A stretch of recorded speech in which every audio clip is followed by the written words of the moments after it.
Okay, we're on. We're live. Welcome, one and all, to episode 35 or 36, maybe. Who knows? Of Camera and Flask. We do this every single week at 3 p.m. On the West Coast. We do it in. Bear with me 1 second. There we go. Sorry. Every week, my own voice kind of then comes in from behind on the live feed. Sorry. Every week, 3 p.m. Pacific time, 6 p.m. Eastern, 11 p.m. in the UK, and midnight Central European time, except this week, because Jem had other stuff to do. So, welcome one and all. There we go. We're going to say good evening to our wonderful co-hosts, to the team. So, Jem, you can explain yourself and explain why we are 15 minutes late. Good evening to you, sir. Oh, good evening to you, Mr. Ben Barden, and to the one and only Illinois boy, Caleb Pike. Were you born in Illinois, by the way? Were you? I was. Yeah, so Lutheran General, baby. You truly are an Illinois boy. So I am actually doing my annual film camp. It's the only thing that I do annually, which basically has people under the age of adulthood. And they're all high schoolers, and I have a group of about 7 people this year. Not a lot of time. We got 4 days, an hour and 45 minutes each day, and they have to come out with a finished edited product. So we are shooting on iPhones or smartphones. They don't have to be iPhones. Somebody's shooting on the Android. We're shooting on Osmo Pockets because the school has 4 of those. And they can either shoot a music video or they can shoot like a product-based lifestyle video. And it has to be about a minute to whatever the track's length is for the song that they choose. And they have to create a shot list. They have to go out. So yesterday was prep. Today was shooting. Tomorrow we start editing, and they'll run out and get additional shots. Everybody has to edit in iMovie, except for one kid who's used to Premiere, because we won't want to really teach them in NLE. It's more about getting the whole concept down. And then we do a little bit of a watch everybody's work on Friday. So I'm in the theater. I'm here, and I'm hanging out. So sorry about the 15-minute delay, but we ended at 3 p.m. Pacific. So we had to just push it by a few minutes. That's what I got for you. Very cool. Sounds like a very busy day. Mr. Caleb Pike, in the middle of America. How are you? What are you up to? Good. I just did a series, or started a series, on a new space that we're moving into, or have moved into, / are moving into. So I love that. Do you see it? Oh, I watched the video. Yeah, it is nice. awesome. I love it. And there's a little Easter egg in there for people, which is even better. So you're going to have to watch the video to see what that's all about. And can I also say, Caleb, you've got this amazing power stance in the still that you've got promoting that video. It's epic. It's like the ones that the Tory party here in the UK used, that some ill-advised PR consultant told them to all give these power stances whenever they were in public. And then they were just massively kind of do all these memes about it. But it kind of, yours is better. You pulled it off. They don't, but they just. Oh, thank you. Yeah, I was trying to go for something like over the top, which I just never do. And it's not my channel at all. But, sometimes you got to flare in there. You're talking about the one from behind where we see Caleb's back, right? Yes. And he's surveying his new kingdom. Which I like. It's amazing. That's exactly it. I keep that shot, man. It's awesome. It's Thank good you. stuff. Yeah. So doing one video every week, one video every day this week. And unfortunately, because of many factors, I haven't been able to shoot them ahead of time. Oh boy. So I am literally we just shot tomorrow's video 5, 10, 15 minutes ago. Oh my goodness. So yeah, I'll be glad when this week's wrapped up. Let's just put it that way. But anyway, that's me. Chaos. Very good. Very good. Well, I'm having a quieter week work-wise. My dad's over at the moment, and we've been doing construction jobs all day. So I'm covered in cement dust and all that kind of stuff, which has been nice. The weather's beautiful. Yeah, nice to hang out with my dad. So that's what I'm up to. So we're going to go into drinks. We've got to go to drinks. So let's start with Caleb. Let's see what dregs you're scraping out of a bottle this week. All right, here we go. Do you need an eyedropper to get the rest out of there? Here we go. A little baby syringe. Oh boy. What's it going to be? It's square. Syringe and the tiny violin. Yes. Okay. Oh, All very right. nice. Times. Okay. Very good. Little Japanese whiskey this evening, ladies and Very gentlemen. nice. Suntory Can you- whiskey. Deliver the line, please. Deliver the line, like It's what it says. Suntory time. No, you need to do. You need the line from the film. It's You got to do the Bill Suntory. Murray line. Yes. Nice. That was good. Yeah, That was good. there we Okay, go. very good. Get Notice that- that is get- not empty. Lost in No, translation, that's- by the way. Very nice. Yeah. So, All right, that's get what's that poured. happening for me. All right. So while he's pouring that, Jem, what have you managed to find out in the school? Are you allowed to drink in there? Actually, Are you on water this week? Yeah. Is this the first episode that Jem's not been drinking? So man. my daughter is not going to U of O, by the way, because she got into the theater program at SOU. But we paid a deposit, so they started sending us swag. So the least I can do is just use the bottle. So basically, I've got just lime water. I mean, I wish it was something other than water with lime, but it's not. By the way, just as a little, go ahead, as a little tip here, if you've ever had a Mexican mule, I mean, have you? Have you ever had a Mexican mule? Yes. Yes. Mm-hmm. Make it with Casamigos Blanco, which is a very, very nice tequila. So don't go Moscow, but Casamigos Blanco for a Mexican mule. And that's just because I'm dreaming of having one right now because I'm having my water with lime.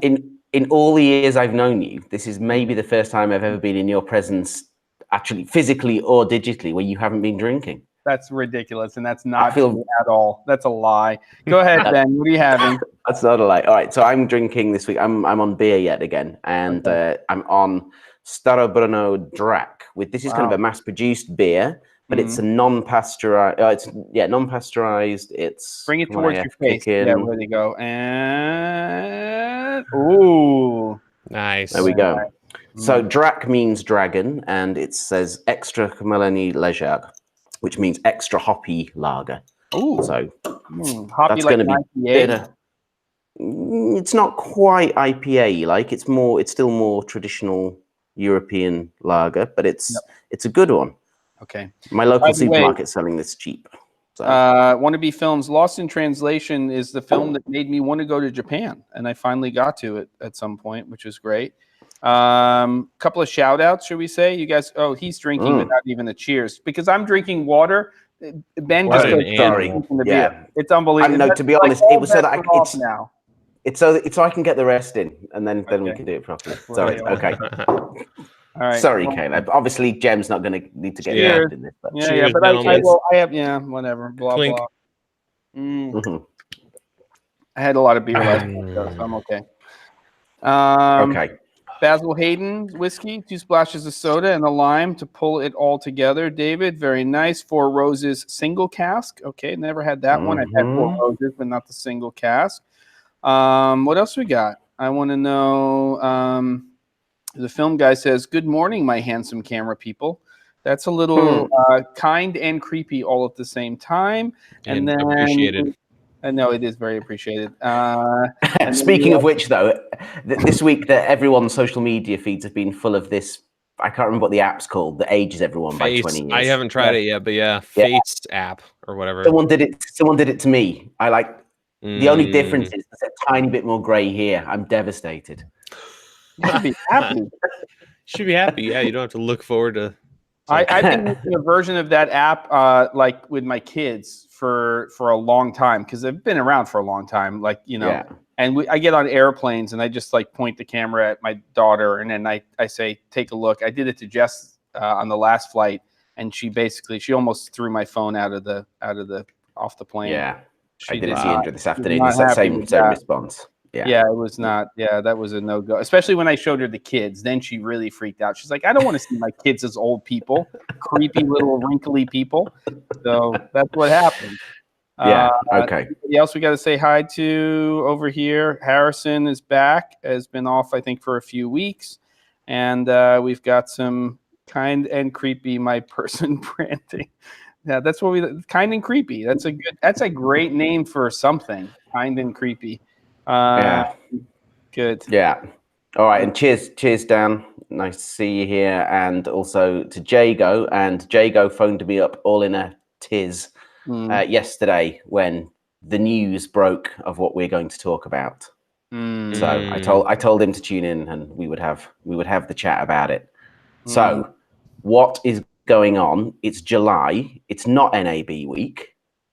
And all these products have been announced. I mean, it is my birthday this week, so maybe that's kind of what's going on. But I When's don't. your birthday? That's Or, why. like, if you don't mind me Yeah, asking, like in the public. Like Friday, but it's not a big one this time. It's a very last year was like a week and a half, and if I had gone, I probably wouldn't be here today. I mean, it's I don't know what was going on at that festival of. Yeah, that was a big stressy thing. This year it's low key. But other than that, I can't think of any reason as to why all these products have appeared this week. There's nothing going on. Is that I haven't missed anything? There's no show somewhere else on Earth that we don't know about. It's a very odd time to be releasing products. But Sony, after a long time and a lot of speculation as to when certain models were going to be coming out in the A7 line, finally announced the A7R Mark IV with some very impressive headline specs. So shall I just reel off a few of these specs for those of you who don't know, who haven't heard? So the first thing I will say before we reel these off is that, in my opinion, the R line has always been the stills camera with some very good video functionality, but it's not been the model that's been primarily focused on video, and that's always been the S models of those. But that said, here are the specs: 61 megapixel camera, which is insane for a 35 mil sensor. That's crazy. 15 stops of dynamic range for stills, 14 for video. Is what they're claiming. 10 frames. Yeah. We'll get to that. We'll pull this apart in a minute. 10 frames per second for stills, 567 AF points, and a vastly improved AF system by the looks of things. The IAF 5-axis image stabilization, which they've had for a while, dual card slots. They don't have, well, it says no pixel binning in Super 35 mode. It doesn't say what's going on with full frame. But if the old A7R is anything to go by, the Mark II, which I owned, was pretty terrible in full frame. Was great in APS-C mode though. And no really exciting frame rate, still the same 100 megabits per second. Codec, still 8-bit, and still no 10-bit in there. Yep. Boo. So to my mind, it's very much an improved high-spec stills camera.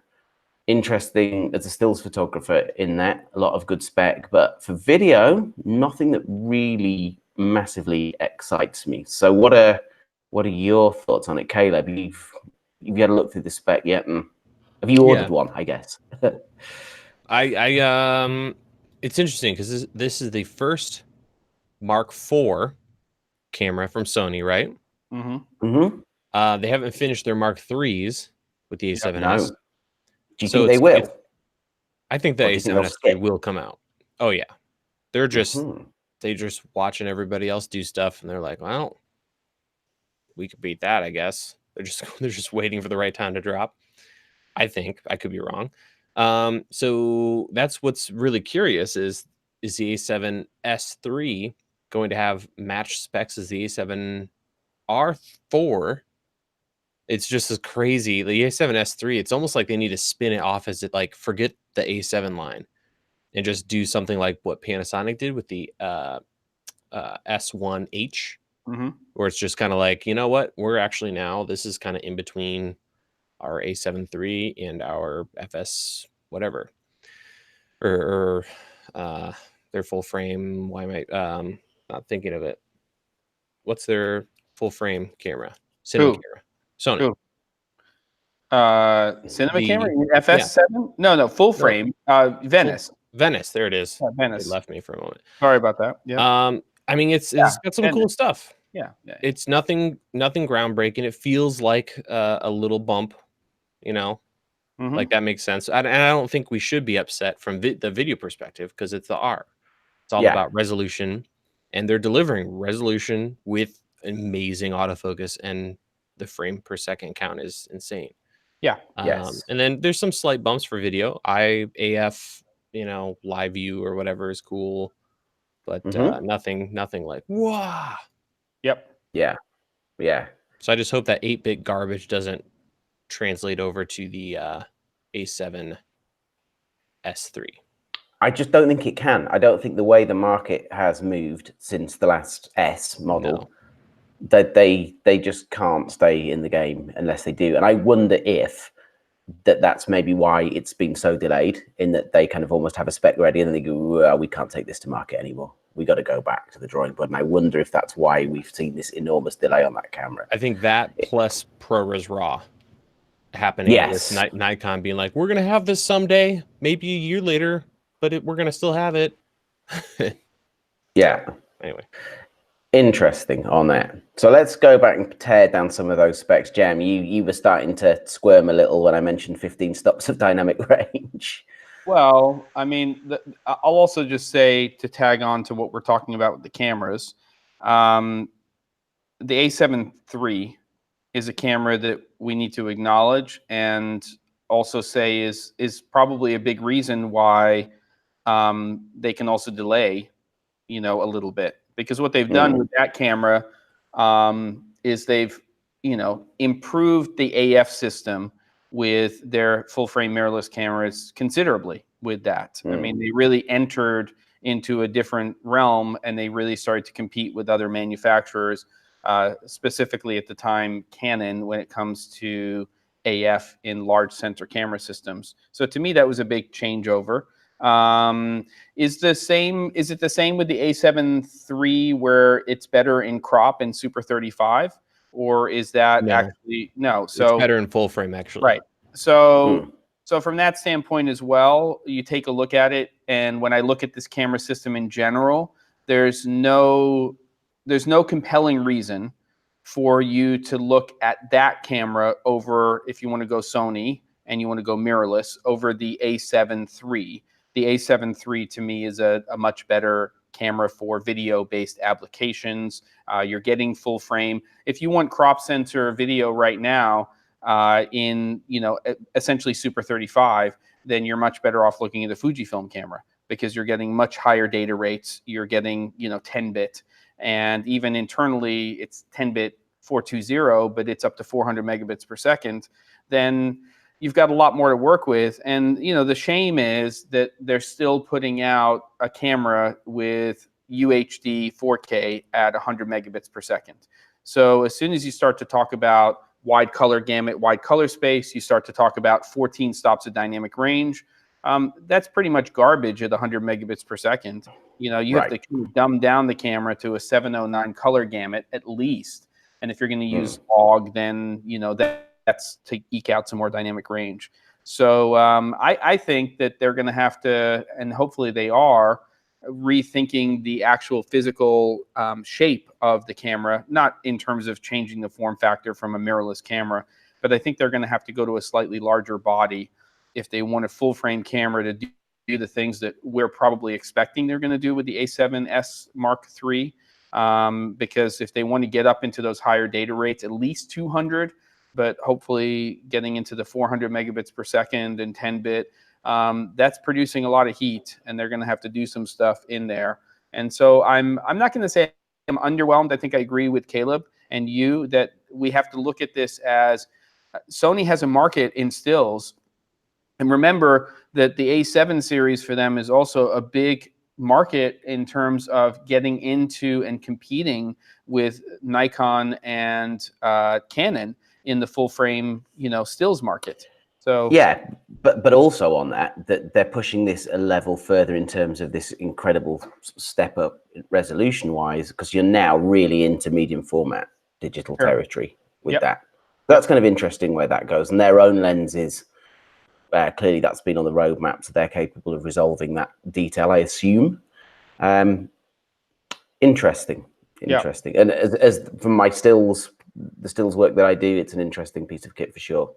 But we all seem to be fairly agreed that video-wise, we're still waiting on the S to see how that goes. So I was just going to say, Baron asked about the microphone, the digital microphone. Yeah. I mean, I could be wrong. There could be something amazing about it, but to me, it just seems kind of gimmicky. Is there something about that aside from just hot shoe integration? Yeah, so I think the problem for me about that microphone is it is so inherently tied to the the what's it called, the multi shoe, I always forget, Multi-shoe, yeah. Right. that you're all of a sudden it's like, okay, so I've got this 6 or 7 capsule mic. It sounds really good close proximity. Most mics sound relatively good close proximity. We don't have wires. That's great. Now, what if I want to take that cool little mic and I want to get it off the camera? It's not like they have some sort of remote multi-shoe functionality that they are using for the camera.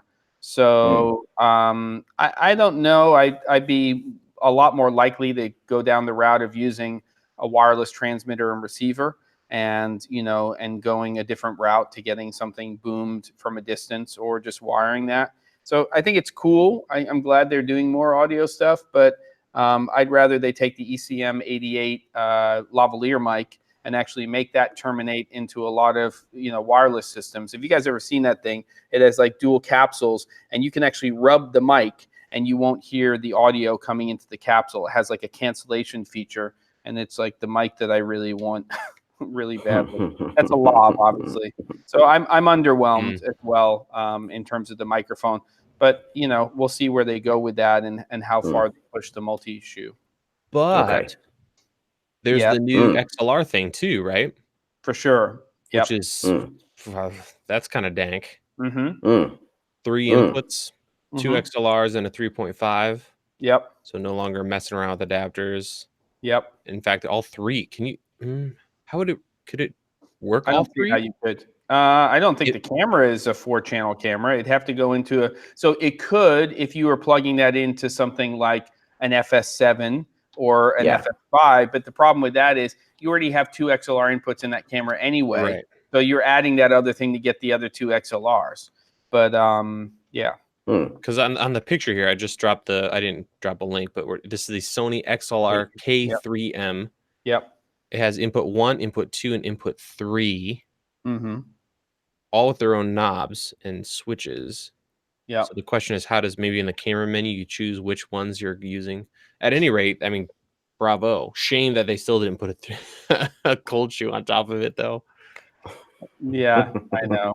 I mean, I just put a cold shoe. I hate cold shoe items because cold shoe is not a great mounting option. Right. But quite honestly, if you're building products in this market, it doesn't take a lot to put an extra cold shoe on something, And it's not like we're asking for an airy, like locking, exactly, or anything like that. Or for goodness sake, just put a 1/4 tap on there, there and then let us put a cold shoe on there if we want to. But what are you gonna do? Small rig will fairy fart something into existence in like 5 seconds. Fairy fart. Well, they'll That's only amazing. fairy fart it when the unicorn camera that we've all been talking about comes out. But there'll be a lot of fairy farts. They make everything now, though. They're like, hey, want a cage for this glass? Done. They have like 16 multi-tools like on their pre-order page right now. They probably phone cases. They probably have a cheese plate for a Roomba right now. Yeah. So while you're actually vacuuming your house, it's actually taking around like a dog and a cat bowl around the house. So it's feeding your animals all over the place. It's like giving your animals exercise and also vacuuming your floor. It's amazing, but by small absurd. Yeah, they're amazing. Fairy farters. Those fairy farters. My God. Okay. There's another camera. What's this other thing? So the other camera, which is the exciting camera from this week. Yeah. So Caleb, you've done a really interesting video on it, which was sort of how I was sort of introduced to it. I knew nothing about it until I saw that, and then went up and read loads more. Really interesting. And this is from Sigma, who are making amazing lenses now and have been for quite some time. And then they've been making some fairly uninteresting camera bodies for quite a while. I think that's fair to say, using their own mount. So very restricted, not particularly interesting specs. And then they bring this out. So you've done your film on it. Take us through the specs, because I think it's just so out of the blue. It's bizarre. Exactly.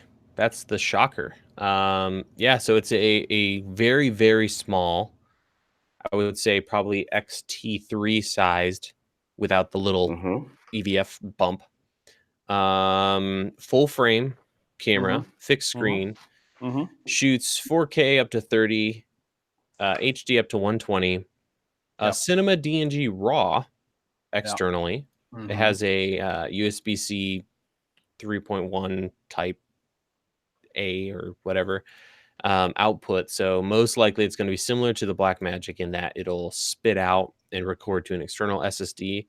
The HDMI doesn't look like it's very highly spec'd, so I don't know. It looks like that's only going to be for monitoring. It doesn't look like it's going to do much for external recording, except for like the typical stuff we already know and use when it comes to like ProRes. Yeah. And Cinema DNG up to 12-bit RAW.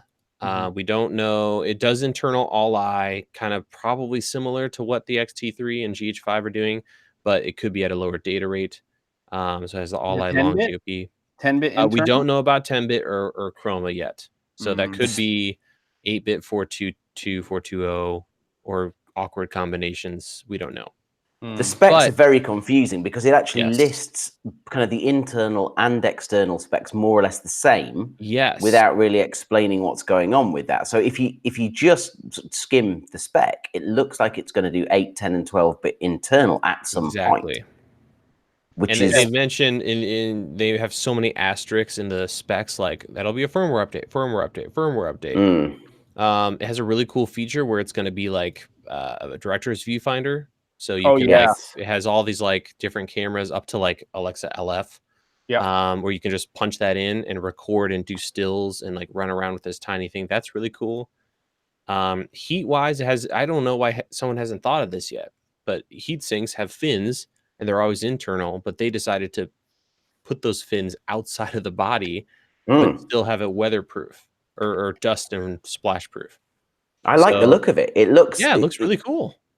It's so different to anything else that's around at the moment. It's super interesting. And the other interesting thing is that it's the L mount, which obviously with the trinity of companies that are now working together with Leica and Panasonic and Sigma, that mount is really adaptable. It's got a lovely flange. You can put anything on it. So that's interesting. It's got a lovely flange. See, I knew you pick someone to pick on upon the film. You were a lovely flange. I do want to just bounce for a second to Baron, which I think this is interesting. So he says, with a digital audio signal, you can have multiple channels linked to the video, and it would be decoded in post by the NLE as separate audio channels, up to 6, I think. So maybe with this mic, you're still going to be able to get those 3 channels. Very nice. So does that also mean that with that XLR adapter, it could, in theory, convert the analog to digital and then do more than 1 channel? Let's ask Baron then. Baron, hit me, man. Let's hear what you got to say, bro. Yeah. What? I'm just confirming that this is the Baron I'm thinking of. Just kidding. Different Baron. What's up, Baron? Nice to meet you. All right, cool. So what else we got? The film guy. Yeah, go ahead. Just what you already think. The other interesting thing with the L mount and the AF. So it's saying that it does AF. It doesn't go into massive detail, but it's saying that it's doing IAF. It doesn't say whether that's only for stills or whether that's for video as well. Yeah. I don't know, Caleb, if you've read anything that confirms one way or another. A lot of people said that a lot of that autofocus stuff was in the stills mode, so it might not be available. But you know, again, the official spec sheet doesn't say it. It just says that it has it. And also Sigma have their own MCs at the 21, I think, which goes their adapter to put EF onto L mount. Yeah, and it's they specify that adapter to be for their own lenses in EF mount, as they did with the MC11, which was for Sony E to EF, but that worked with Canon's own lenses as well. So that'll be very interesting to see how they work with that camera body. Yeah, it's all about whether it has good autofocus to begin with. I have the MC21, the one you're talking about, right? The L Yep. to EF, and it's fine. But on my S1, it's like, meh, you know. The other thing that was interesting was that they were serious about cinema. Their promotion was, I would say, 50% stills, 50% video. Yes. If you go to their spec sheet, it's not like, oh, and video stuff, here you go. No. It's like, pick one. Which one do you want to learn about, stills or cinema? And they, like, their promotional stuff had tons of like legitimate, like, what is that system called from Arri, that cage system? It's like a whole system that they had that they rigged in. Yeah. So that was cool. Yep. And they had a Samsung T5 on there in almost every single one. So it looks like they're not messing around. No, they're not. And I mean, they've had other cameras in the past, obviously. I think they were the ones that had the first. Are they the ones that had the first H.265 camera out there? Was that Really? Samsung? Was that? Oh, that was Samsung. Sorry, that was not Sigma. Brain fart. So we'll see. We'll see where they go with this. I mean, this means that they might be getting into the camera game in a bigger way, or it may just be they just hang out with, with this form factor. The Cinema DNG thing is interesting because with BMD RAW and also with ProRes RAW, to me, it's a little bit of an odd choice. When you're coming out with a brand new camera. I mean, really, of course, what we all want is we want to be recording internally at high data rate, and we want to be at a high bit depth. I think I'd obviously take 10-bit 420 over 8-bit 422 Any day, in a system like this, because the chroma sampling is incredibly important, but the bit depth to me is really defining how many colors you're capturing. And obviously, unless you've got the, talk about fairy farts, Canon 8-bit that exists out there, most of the time when you're shooting an 8-bit, you're going to run into big banding issues. And again, I don't know who they paid off or how many children they sold to Lucifer for that 8-bit that they have in those Canon cameras, but it's kind of ridiculous sometimes. Perfect, no. But there's nobody else who has 8-bit that I've experienced that does what those cameras do at such a low data rate. I mean, it's sometimes just absurd at 35 megabits per second what you can do with the image. They've got it tuned in quite well. So the Cinema DNG thing for me on the little Sigma camera is the big question mark. Obviously, you can go to an external recorder. I wish that we'll have to see how this camera plays out. But God, I wish they had gone and done a deal like you had said, Caleb. I mean, go to Blackmagic and get Blackmagic RAW in there. Yeah, but absolutely. It's tricky when you're a camera company going against another camera company. Yeah. But I have a question for you both then on that. Given that there's no the details not massively comprehensive at the moment, there's obviously going to be a lot of updates between now and launch, but launch is not that far away, is what they're publishing. Was it October, November they were talking about? I think certainly autumn this year. What do we think price point's going to be? I was speculating. Go. No, go. Oops. You go. Do it. You go. No, I want to know what you say. In my video, I was hoping for that 3. Yeah. 3 to what would I say? 3 to 5, 3 to 35, like being that A7 S3 realm or A7R. Yeah. Yep. Because it's kind of lacking some big stuff. Yeah. Like it's a little brick. It's not like it doesn't have, all this other stuff in its generation 1. But if it's going for that cinema, they might. Several people mentioned they might be bumping that up to something pretty hefty. Okay. So I'm hoping 3.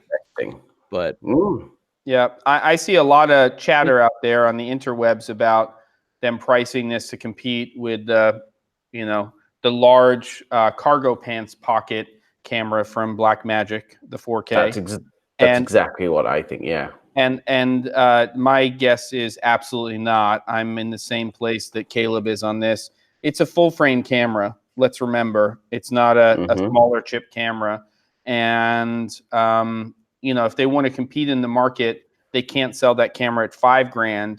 But I think that they can comfortably be in the $2,500 to $3,500 price range. If they get closer to $4,000, I think that's when people just start to say, Okay, this L mount is interesting. Oh, Sigma made some nice lenses, but do I really want to go into this much of an unknown? And I think it'll hurt them a lot. So I think they have to be semi-aggressive. I don't think they have to be ridiculously aggressive when it comes to full frame. I think we know where that price point sits in the market, and I'm still thinking $2,500 to $3,500 US. Okay. Ben, Yeah. what about you? I don't know. I'm just thinking as to where that sits because number one, Blackmagic by the time they brought out the pocket camera, and that is at a low price point. But I think we've all started to have some greater levels of trust in Blackmagic. They had a couple of solid products before then, after a slightly rocky road up till that point. And with Sigma, this is a completely uncharted territory for them. So would the market stomach, when there's so much competition out there, those kind of prices? And for me, if it had decent AF in video, it would stomach that kind of money. But I'm not sure it would otherwise. To me, I don't know. It's so hard to know where that's going to be pitched. Yeah, I mean, Which is what we love this chatter about a director's viewfinder feature, and that's really exciting. But let's be honest, how many of us are going out and scouting locations, and how many of us are directing narrative content on a regular basis? I'm not saying that there aren't a percentage of people out there doing that. But for us, largely, it's a marketing. Ooh, it's not a real world. Yes, I'm going to use that day in and day out. I'm happy as a pig in shit to go out and take an X-T3 and a zoom lens and use that as my director's viewfinder. And the same thing for just a DSLR camera. Get a 24 to 105 and go scout, on a full frame camera. Yeah. And you're pretty much good for most of the stuff that you want to do. And we have tons of apps that will not necessarily at the moment simulate depth of field, but we're getting really close now. I mean, there's no reason why our next iteration or the next iteration after our this one, maybe two on smartphones, will give us, with all of these multiple lenses, the ability to say, I need some still shots and eventually video, and it will simulate depth of field at different focal lengths. And it will do it. There's no reason why it can't. We'll have Artemis, and it'll be like, okay, what's it going to look like with a 23 millimeter lens at a 2.8? And now I want to see that at a 50, and I want to see it at an 85. You're done, And so we're getting pretty close there. I don't see with a sensor that large how they can compete price-wise with a Micro Four Thirds camera, which I just think the sensor alone is a big buy in terms of these companies, especially Sigma, because they're making their first big buy into full frame sensors. They're not Canon, they're not Sony. Sony makes their sensors, right? So it's a very different game for them, I think, overall. And with Face app in your camera, you can add like 10 years to your actor. Bam. Done. Finished. There's some other things I forgot to mention that are big question marks and are huge. First of all, color science. I don't know if either of you have shot on a Sigma camera in the past. Nope. Never. But no idea what that's like. And then second, there's no log profile, but it's raw. There's no log profile. They have a cinema mode and a teal and orange, which if you look at their photos on their site, have you seen that photo? Don't the little girl with the slider back and forth? Yes, garbage. It looks awful. Garbage. And wait a second. There's no log? Okay, so hold on. No log. Caleb, let's talk about this, because one of the things that a lot of people don't really understand is that when you're shooting in RAW, when you actually bring your footage into an NLE, each manufacturer is essentially doing a conversion when you're working with a video file to one of their log profiles and one of their gamuts. And so that's what you're really working with in the timeline. It may still be a raw file, but they've got to take that raw information, which is not a video signal. They've got to make it into something that we can look at. And what's the best way to do that? It's to take your best log profile with the most dynamic range, and then to take your widest color gamut and show you what that's going to look like. Obviously, our screens most of the time can't even show us all that stuff, but it is a big head scratcher to me if they don't, when they release this camera, have some sort of compatible log and gamut profiles that we can basically convert to in post. That'll be a cluster. That'll be a nightmare. Yeah, I have a hard time seeing fall be a reality for them. Like, granted, they're used to manufacturing, they have other lenses and stuff, but to get a camera, I think we're gonna get specs because there's a lot by what's autumn, the compression on that RAW? Yep. Where is this RAW? Is it going to an SSD? Do you have some other funky thing going? Yep. And then the last little cute thing that I forgot to mention was just the being able to plug into a computer and boom, you have a camera, which is fun. Yeah. Not a big deal, by the way, let's just so I just want to acknowledge something here. Clay is saying, I'm still not really sure what the director's viewfinder does to help out. Well, in a traditional cinema workflow, a commercial or a film, what the director will do is they will put a lens onto the director's viewfinder, and they can basically take a look at a shot in terms of and make a decision as far as what they're really seeing, and then communicate with the cinematographer or the DP and, you know, give them very specific direction. Now, every director is different. Somebody like Steven Spielberg is absolutely going to use a director's viewfinder. And then there's people who won't use it at all. And eventually, sometimes you just are so well versed in focal lengths and composition that you'll just call it out and say, I think this would look great on a, you know, I'm thinking kind of like a, maybe like a normal lens, and then maybe a 35 or a 50, and so on and so forth. Yeah. There you go. Okay. All right. So massively interesting. I guess we're just going to have to watch this space and see what comes out spec-wise. And it's interesting. And Baron is saying Sigma color science is good, a lot like Fuji, but is really happy about magenta. Anyway, I think it's exciting. It's more exciting to me than the Sony at the moment. This week. That's the most exciting announcement of the week. Okay. And we have one more product though, because we do. So want to talk about that sucker a little bit? I think we need to talk about this. So DJI, also for the third product released this week, bizarrely, is the new baby Ronin, which is is it SC? Is it called? It's SC for S Compact, I believe, is what the C is for. So the Ronin S with a payload which I think is about half of the Ronin S. So it's about 2.5 kilos, something like that, designed for mirrorless systems.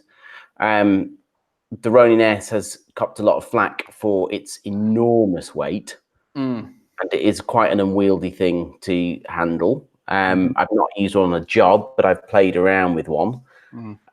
So to me, it seems like a sensible move, I would think. There doesn't seem to be anything massively exciting or revolutionary about it. It just seems to be smaller and lighter. Well, I think I have a couple of thoughts on it. It definitely doesn't take away the Ronin S, because the Ronin S payload is much higher. It's interesting that this is coming out very shortly after DJI came out with their dual handle solution now for the Ronin S. Timing wise, kind of makes sense. You know, they were waiting maybe and saying, hey, this is one product and here's another product. The Ronin S, I think, is going to be a great match for something like the SteadyMate S that's coming out from Tiffin, because for under $1,000 US, you're going to get a Steadicam vest, you're going to get an arm, and you're going to be able to get that fourth axis for your vertical movement, and you're going to be able to fly a camera like a C200 on that Ronin S. So that's you have to think about, okay, so that's one way to look at it. But then when we get into our mirrorless camera world and we start to put that together, as long as you're sort of hanging out in that 4-pound range overall, then this seems to be a really nice solution. Well under $500 US for the kit. You're going to have to, of course, pick up an extra battery probably, and that would probably make a lot of sense. But the battery life, they're saying, still 6 hours. Yeah, it's a long time. And I found DJI as being pretty accurate on that. Yeah. So it's not like it's a 20-minute thing. I agree. But I think that the big news is, if you really spend time looking at the specs, it's the upgrade in terms of functionality as far as software and user interface and what you can do with the gimbal, which is probably exciting. And whether or not they're going to be able to make the Ronin S do that as well, I'm not sure. I also love that you can lock everything on all axes, and it breaks down to a very small, compact kit so that you can travel with it. All right, what's the smirk for there, Mr. Caleb Pike? Get in on this. What you Just David. Vampires love mirrorless cameras. What's it? Because vampires and mirrors, like, Yes, I they know. I can't see know. themselves or something. It's cheeky. And David, yeah. Oh thank boy. you for that. What else we got? What are your thoughts on this camera, Mr. Caleb Pikey?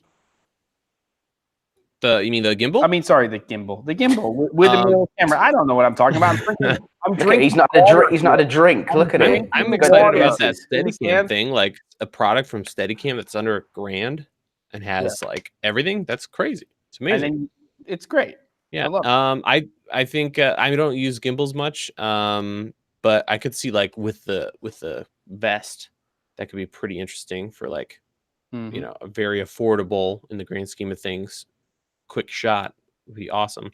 I think Zion Crane needs to figure their life out and come up with something. Yeah. Because like they've got so many products now, but because DJI is DJI, I think they've trumped everything. Yeah, I don't know if make. I'm excited about the Weeble Wobble or whatever it's called. The Lab 3, the Lab. do I hold it like this? Like how do you hold this thing? Like this? Yeah, just like that. Yeah.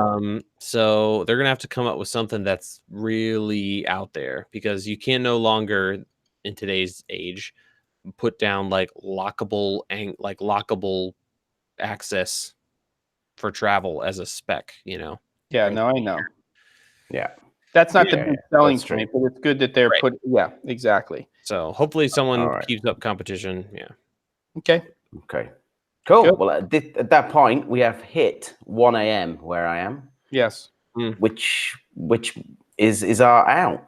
And what a bizarre week. I'm so surprised that 3 products announced independently from different companies in the middle of July with nothing else going on. But exciting. Great. Don't you think it's interesting that all happened this week, and I'm also drinking water for the first time? What's happening? Twilight Zone. That's really Twilight Zone. Yeah. Yeah. I'm afraid this is going to be the norm, though, going forward.